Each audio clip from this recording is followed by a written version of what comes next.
You must have seen the headlines, Raghav Chaddha joins BJP. But wait, did you notice something? The news did not use the word join. Instead, they used the word merger.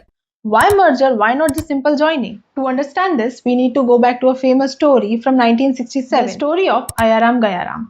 Here's what happened. In 1967, Haryana के एक MLA ने सिर्फ कुछ ही दिनों में 3 बार अपनी party बदली थी और तभी से ये टर्म फेमस हो गया Aaya Ram Gaya Ram means frequent party switching. अब सोचो अगर पॉलिटिशियंस ऐसे ही बार बार अपनी पार्टी स्विच करते रहे तो गवर्नमेंट की स्टेबिलिटी का क्या होगा। और इसी प्रॉब्लम को कंट्रोल करने के लिए parliament pass 52nd amendment in 1985 and added the 10th schedule commonly known as anti-defection law. Now listen carefully to what the law says. If an MP or MLA leaves their party to join another, they are disqualified and their seats become vacant. But the law doesn't end there. There is an important exception. अगर party के 2/3 members एक साथ party change करते हैं तो उसे defection नहीं बोला जाता, उसे मर्जर माना जाता है। And this is exactly what happened here. Out of 10 Aam Aadmi Party Rajya Sabha MPs, 7 members including Raghav Chaddha moved together.